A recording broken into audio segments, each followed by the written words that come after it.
為迎接中華傳統佳節端午節，弘揚中華傳統文化，由紐約台山僑胞婦女聯合會主辦的2025首屆陳麗嫻杯粽香飄飄包粽比賽，於5月26日下午4時在布碌倫新營喜海鮮酒樓火熱開賽。這也是該會推出的紐約台山巧手系列邀請賽的第2場賽事。比賽現場氣氛熱烈，共有10支隊伍，每隊5名選手同場競技。隨着計時開始，參賽者妹們全神貫注，巧手翻飛，快速地切好粽葉，填入糯米、豬肉、鹹蛋黃、臘腸等豐富餡料，試出扭個形狀，再用棉繩利落捆紮，一氣呵成。緊張激烈的比賽吸引了眾多姐妹和社區民眾前來圍觀助陣。經過的激烈比拼，廣東籍校友會聯誼總會隊在20分鐘的比賽時間內包出103隻粽子的優異成績，勇奪冠軍。台山愛心姐妹群隊以100隻粽子屈居亞軍，台山玉懷鄉親隊包出98隻粽子獲得季軍。10支參賽隊分別為廣東籍校友會聯誼總會隊、86街街坊隊、台山玉懷鄉親隊、新營喜隊、美東台山一中校友會隊、那音歌團隊、美國都學同鄉總會隊、台山愛心姐妹群隊、美東紐約廣海同鄉會、紐約台山僑胞婦女聯合會隊。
餡醃咗幾多日啦？醃咗1日啦。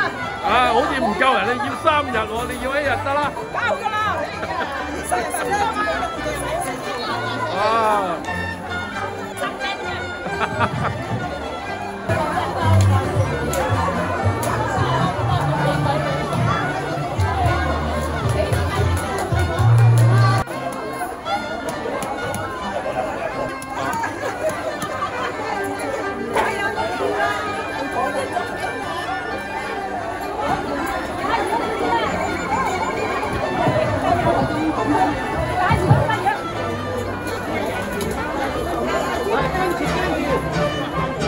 需唔需要發嘅啊？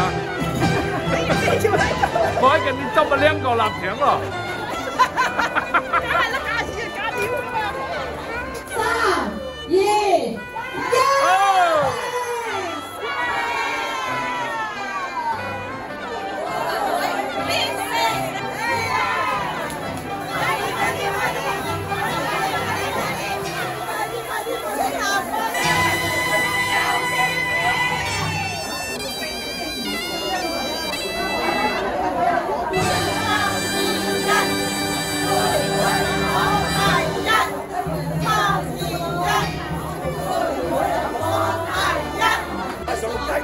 啊，包幾多隻啊？80隻啊！好複雜。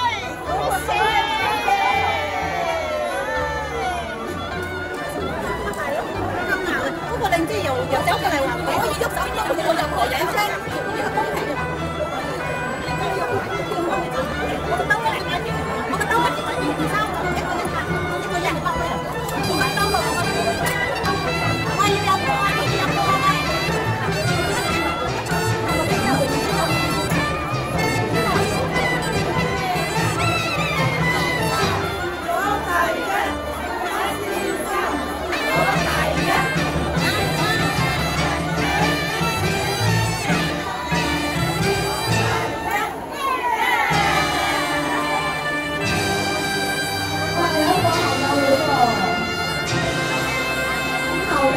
比賽啦！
姐姐係我哋嘅領導，能歌善舞嘅領導姐姐嚟㗎嚇，但係咧佢而家包種咧都係麻麻 ，OK， 好靈感啊全部。呢一個咧係妙常姐姐，係我哋麗音歌團嘅嗱，而家佢真係包種嘅能手，最靚係佢包得，佢咧係公司嘅馬經理妙常姐姐。佢好多名男啊！呢一個咧係我哋個麗音歌團嘅親戚 ，OK。都係包種高手嚟嘅，呢一個咧徐小鳳姐姐嘅接班人，咁咧又係小鳳姐姐嚟㗎嚇，麗音歌團嘅都係開心嘅。呢一個咧係我哋麗音歌團嘅高級廚師青青姐姐，佢咧又係能歌善舞，另外咧佢仲係我哋嘅高級廚師，我哋每個星期咧都享用佢嘅廚藝嘅，佢都係能歌善舞嘅。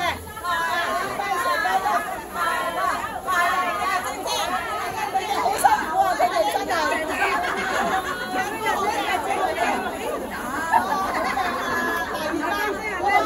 阿 Lisa 姐姐熱包要靚啊！睇下，好靚啊！成個角好靚。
當晚舉行了隆重的頒獎典禮，紐約台山僑胞婦女聯合會會長黃一冰致辭，感謝眾姐妹及各台山團體踴躍參賽和大力支持，共同助力中華傳統文化的傳承。他分享了端午節的由來，並強調此次活動旨在以端午節為契機，通過趣味競技的形式在海外展示中華文化，促進社區互動，增強婦女的凝聚力，為紐約華人和當地居民打造一場融合傳統底蘊與現代活力的文化盛宴。本次賽事的冠名贊助人94歲高齡的總顧問陳麗嫻女士也飽含深情地登台致辭。她動情地表示，這項包種比賽承載着深厚的中華傳統文化底蘊，作為心繫桑梓的老一輩華僑，他深感有責任鼎力支持此類活動。他特別指出，紐約台山僑胞婦女聯合會近年來持續舉辦的台山巧手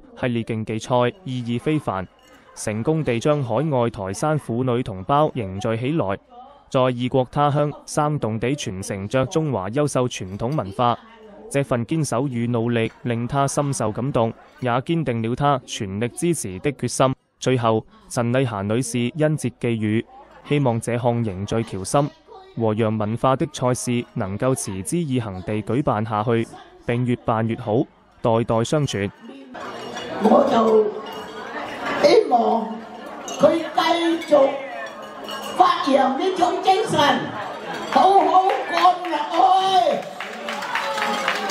多謝多謝，多謝嫻姐。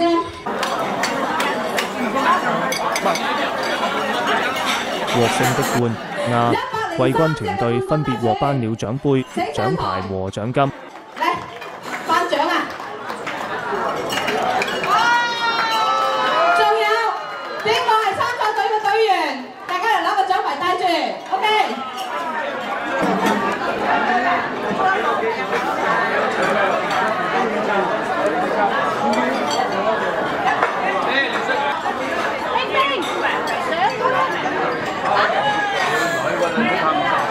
嗱，嗰5個人企前面啊嘛，企第一排。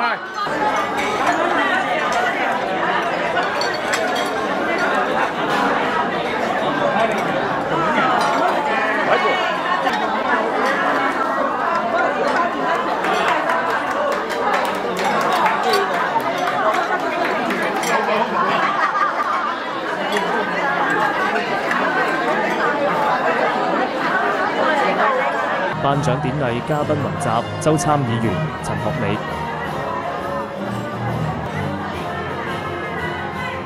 市議員莊文儀、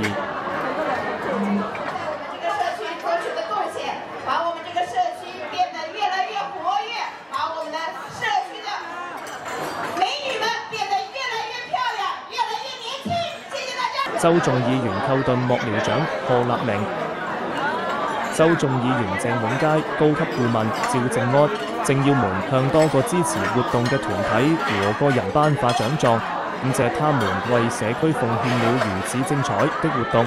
去發揚我哋中華文化端午節。我雖然 ABC， 但係我從細到大咧，我婆咧教我包種，我嫲教我包種咧，所以已經係一個非常值得喺美國咧去宣傳呢啲文化嘅。